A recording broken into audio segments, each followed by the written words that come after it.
हाँ, so today we will read about temperature. Okay, temperature.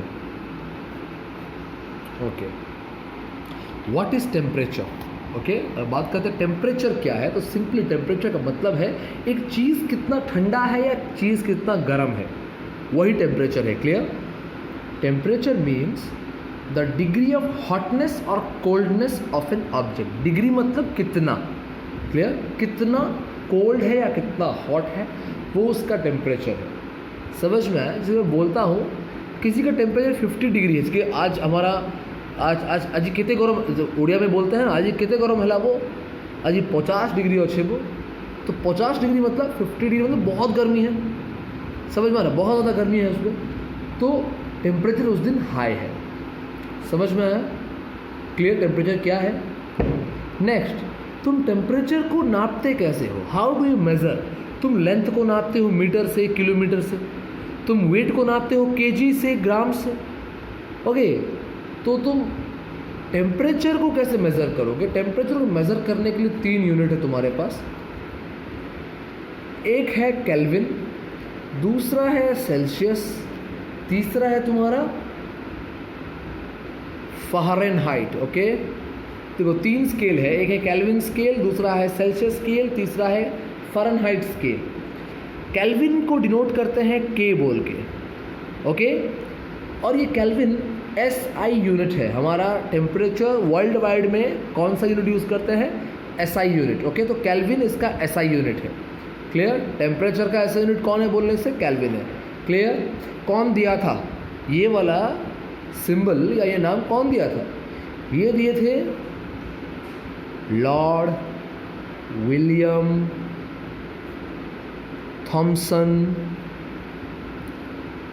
Kelvin. Clear? Who gave this? It was given by Lord William Thomson Kelvin. Clear?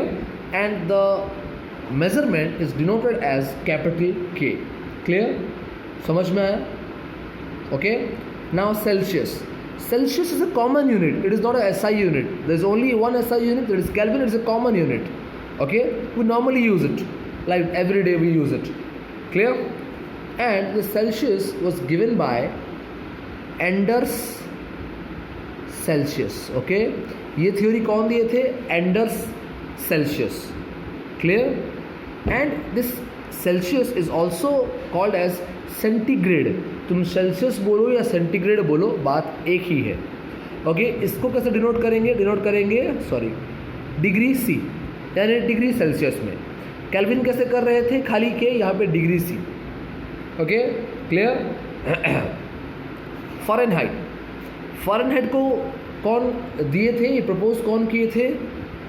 Daniel Gabriel Fahrenheit. पूरा नाम है Daniel Gabriel Fahrenheit. Clear? Daniel Gabriel Fahrenheit. इसको कैसे denote करेंगे? Degree F बोल denote करेंगे. Clear? Kelvin को K, Celsius को डिग्री C और फ़ारेनहाइट को डिग्री F. क्लियर? तो तीनों को अगर कंपेयर करेंगे ना, तो देखो एक चीज़ बुक में दिया गया. It's given freezing point. You know what is freezing point? Freezing point means जहाँ वो बर्फ़ बन जाए या सॉलिड हो जाए, पूरा टहाड़ हो जाए. और एक आता है बॉइलिंग पॉइंट, जहाँ पे वो बॉयल होने लगे. तो वाटर का हम कंपेयर करेंगे तो freezing point of water is, Celsius scale में जाएंगे तो 0 डिग्री सेल्सियस होगा. अगर हम केल्विन स्केल में जाएंगे तो 273 केल्विन होगा. फ़ारेनहाइट स्केल में जाएंगे तो 32 फ़ारेनहाइट होगा. देख लो, फ्रीजिंग पॉइंट ऑफ वाटर अगर सेल्सियस में फ्रीज करेंगे तो 0 डिग्री में फ्रीज होगा, केल्विन में करेंगे तो 273 में फ्रीज होगा, और फ़ारेनहाइट में करेंगे तो 32 डिग्री में फ्रीज होगा. क्लियर? समझ में आ रहा है? इसका मतलब 0 degree is always equal to 273 degree and 32 degree is of Fahrenheit is always equal to this. मतलब ये तीनों का वैल्यू सेम है. अलग अलग लिखा सुना गया है लेकिन इनका वैल्यू सेम है. क्लियर? और एक बता रहा हूँ, बॉइलिंग पॉइंट. वाटर बॉयल होता है 100 डिग्री सेल्सियस में. 373 केल्विन में तुम्हारे बुक में दिया गया है 273.16, मैं उसको अप्रॉक्स ले लिया, ओनली 273 लिखा हूँ, ठीक है, कंफ्यूज मत होना। नेक्स्ट इधर जाएंगे तो 212 डिग्री फ़ारेनहाइट। क्लियर? देखो जिस तरह ये बढ़ा है उस तरह ये भी बढ़ा है। डिफरेंस कितना है तुम देखोगे, अगर सेल्सियस स्केल में फ्रीजिंग पॉइंट और बॉइलिंग पॉइंट में 100 का डिफरेंस है, यानी इसके अंदर 100 ठो सब यूनिट्स है। समझ में आया? इसमें भी 100 डिफरेंस है, यानी 100 सब यूनिट्स है। इसमें 180 डिफरेंस है, यानी 180 सब यूनिट्स है, सब मतलब पार्ट्स है, बुक में दिया गया ये चीज़। क्लियर? अगर हम माइनस करेंगे तो 100 माइनस 0 100, यानी 0 से 100 जाएंगे तो हमको 100 ठो पार्ट्स मिलेगा। हम केल्विन के वाइज जाएंगे तो भी हमको मिलेगा, लेकिन ये पार्ट तुम्हारा नहीं दिया गया है क्योंकि कंफ्यूजिंग है, ये हायर क्लास में पढ़ाएंगे तुमको, छोड़ दो इसको। ये दिया गया है 180 का डिफरेंस, यानी इसके बीच में 180 पार्ट है। क्लियर? 32 डिग्री फ़ारेनहाइट से 212 डिग्री फ़ारेनहाइट जाएंगे तो 180 पार्ट है। समझ में आया? क्लियर? कौन सा यूज़ करते हैं और कैसे यूज़ करते हैं, ये वैल्यू याद रखना है। वाटर का फ्रीजिंग पॉइंट अगर सेल्सियस से पूछेंगे तो ये लिखना है, केल्विन पूछेंगे ये लिखना है, फ़ारेनहाइट पूछेंगे ये लिखना है। क्लियर? बॉइलिंग पॉइंट भी उसी तरह है, याद रखना है। क्लियर? ओके, तो तुम मेज़र तो कर रहे हो, तो मेज़र कैसे करते हो? How will you measure the temperature of a substance? You will use a substance called as thermometer. It is a instrument to measure the temperature. Okay, it is called as thermometer. यहाँ तो थोड़ा diagram बनाता हूँ, बहुत ही सुंदर बनाता हूँ diagram. अगर तुम सोचते हो तो ये बात गलत है, बहुत घटिया डायग्राम बनाता हूँ मैं, तुमको पता चल जाएगा।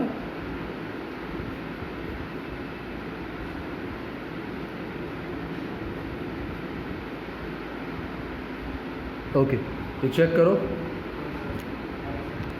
ओके, तो यहाँ बनेगा, एक ट्यूब बना रहा हूँ।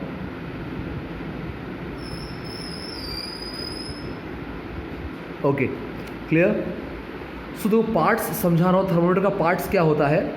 ये जो पार्ट देख रहे हो यहाँ से यहाँ तक, ये बल्ब है। Okay, this is a bulb. Okay, बीच में एक ट्यूब बनाया हूँ, देखो ये वाला ट्यूब, ये इसको बोलते हैं कैपिलरी ट्यूब। क्या बोलते हैं? Capillary tube. क्लियर? और ये बाहर का हिस्सा है, ठीक है, ये बाहर का एक सपोर्टिंग देता है, इसको बोलते हैं स्टेम। क्लियर?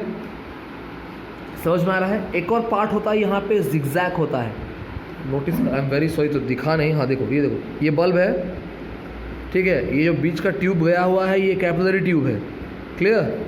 ये बाहर जो सपोर्ट देने के लिए इसको स्टेम बोलते हैं। और इस बल्ब के ठीक ऊपर यहाँ पे एक जिगजैग चीज़ होता है, वायर जैसा, इसको हम बोलते हैं किंक। क्या बोलते हैं? किंक। क्लियर? ये स्ट्रक्चर है। ओके, तो इस पार्ट को बोलेंगे बल्ब। बल्ब के अंदर होता है मर्क्यूरी। क्लियर? क्या होता है? मर्क्यूरी। क्लियर? ये मर्क्यूरी मेटल है, लेकिन एक लिक्विड फॉर्म में यहाँ होता है। मर्क्यूरी कभी भी तुमको सॉलिड फॉर्म में नेचुरली नहीं मिलेगा, वो लिक्विड फॉर्म में ही मिलेगा। तो मर्क्यूरी यहाँ पे लिक्विड के फॉर्म में होता है। मर्क्यूरी का कलर होता है सिल्वर, ये सिल्वरी होता है और ये शाइनी होता है। क्लियर? और ये नॉन स्टिकी भी होता है, चिपकता नहीं है वॉल्स पे। क्लियर? मर्क्यूरी की एक प्रॉपर्टी है, अगर तुम मर्क्यूरी को हीट कर दोगे ना तो ये एक्सपैंड कर जाएगा, फैल जाएगा। क्लियर? कूल कर दोगे तो ये कॉन्ट्रैक्ट हो जाएगा। समझ में आया?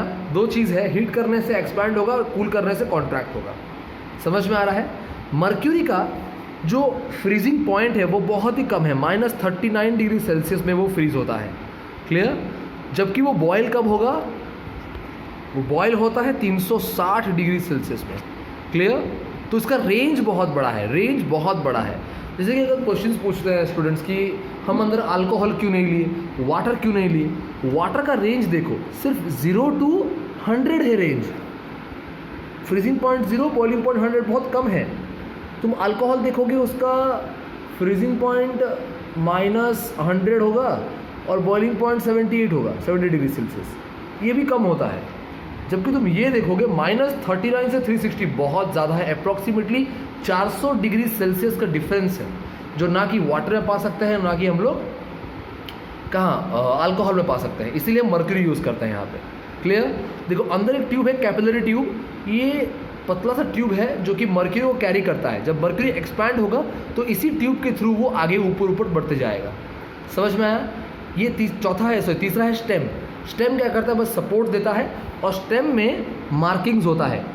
ठीक है, मार्किंग्स यानी 10 degree, 20 degree, 15 degree, 40 degree, 50 degree marking होगा बस, तो हम जान पाएंगे। तो मर्क्यूरी जहाँ तक पहुँचेगा वहाँ तक देखेंगे हम और नोटिस कर पाएंगे कि ये कितना डिग्री का टेम्परेचर है इसका। क्लियर? एक और है किंक। मैं बताया था ये जिगजैग पार्ट है किंक। ओके, किंक क्या करता है थर्मोमीटर के लिए? मर्क्यूरी फटाफट या सडनली बल्ब के अंदर ना चला जाए, इसीलिए ये प्रोवाइड करता है, ये प्रिवेंट करता है बैकफ्लो को। देखो, जिसकी मैं एग्जांपल देता हूँ, थर्मोमीटर्स कुछ 3 तरह के होते हैं। ओके, एक होता है क्लिनिकल, दूसरा होता है मर्क्यूरी, दूसरा होता है लेबोरेटरी, तीसरा होता है तुम्हारा डिजिटल। ओके, तो ये जो एग्जांपल दिया हूँ ये क्लिनिकल का दिया हूँ। क्लिनिकल मतलब जो ह्यूमन बॉडी का टेम्परेचर मेजर करने में काम आएगा, वो क्लिनिकल थर्मोमीटर क्लिनिक में काम आएगा, हॉस्पिटल में ह्यूमन बॉडी के टेम्परेचर को मेजर करने के लिए। क्लियर? तो इसका रेंज कितना है तुम देख लो। इसका रेंज होता है फ़ारेनहाइट स्केल में 95 डिग्री फ़ारेनहाइट से 108 डिग्री फ़ारेनहाइट। सेल्सियस स्केल जाओगे तो 35 डिग्री सेल्सियस से 42 डिग्री सेल्सियस इसका रेंज है। क्लियर? तो यूज़ कैसे करते हैं हम इस चीज़ को, इस थर्मोमीटर को? या तो हम इसको टंग के नीचे डालेंगे या आर्मपिट के नीचे डालेंगे। याद रहे, टंग के नीचे या आर्मपिट के नीचे बल्ब होना चाहिए। ये हिस्सा टंग के नीचे होना चाहिए, ये हिस्सा बल्ब का हिस्सा। क्लियर? तो 2 मिनट रखने के बाद टेम्परेचर, बॉडी के अंदर टेम्परेचर है जितना होगा उसको लेके उसको हीट मिला मर्क्यूरी को, तो वो एक्सपैंड करेगा तो चढ़ेगा ऊपर। तो हमको देखना है कहाँ तक आया है। सोचो यहाँ तक आया है और यहाँ पे है 104, सपोज 104 है यहाँ पे, तो हमको बुखार कितने का है? 104 डिग्री फ़ारेनहाइट का। समझ में आया?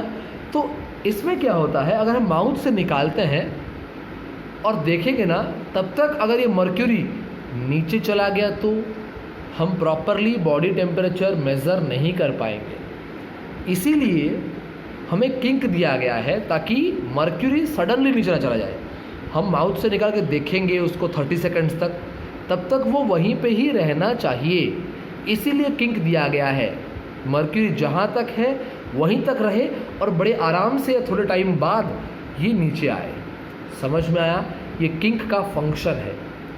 दूसरा है तुम्हारा लेबोरेटरी थर्मोमीटर। यहाँ पे किंक का कोई ज़रूरत नहीं होता क्योंकि हम इसको इजीली देख के भी मेज़र कर सकते हैं। लेबोरेटरी थर्मोमीटर लैब में यूज़ होता है जहाँ पे कि हम चेक करते हैं कि किस केमिकल्स का कितना टेम्परेचर है। अलग अलग केमिकल्स का टेम्परेचर मेज़र करके हमको एक्सपेरिमेंट करना होता है, उसी समय ये हमें काम आता है। क्लियर? इसका भी रेंज है, लैब का भी एक रेंज है, -10 डिग्री सेल्सियस से 100 डिग्री सेल्सियस तक का। समझ में आया? क्लियर? ये उसका रेंज है। और आजकल चल रहा है डिजिटल थर्मोमीटर, जो कि डिजिटल, हमको उसमें हमें मर्क्यूरी नहीं चाहिए पड़ता उसमें, वो अपने आप ही मेज़र करता है। इलेक्ट्रिक वायर्स और उसमें सर्किट्स लगे होते हैं जिससे कि डायरेक्टली वो सेंस कर लेगा हीट को और तुम्हें डायरेक्टली नंबर्स दे देगा। यानी जो डिजिटल वॉच में होता है नंबर्स 104 लिख देगा, हमको देखना नहीं पड़ेगा। लेकिन लेबोरेटरी और क्लिनिकल में देख के ऑब्जर्व करना होता है कि मर्क्यूरी कहाँ तक एक्सपैंड किया और उसी पॉइंट को हम लोग टेम्परेचर के हिसाब से समझते हैं। समझ में आया? क्लियर? टेम्परेचर पढ़ना, समझना। If you will have any doubt ask me. Have a good day.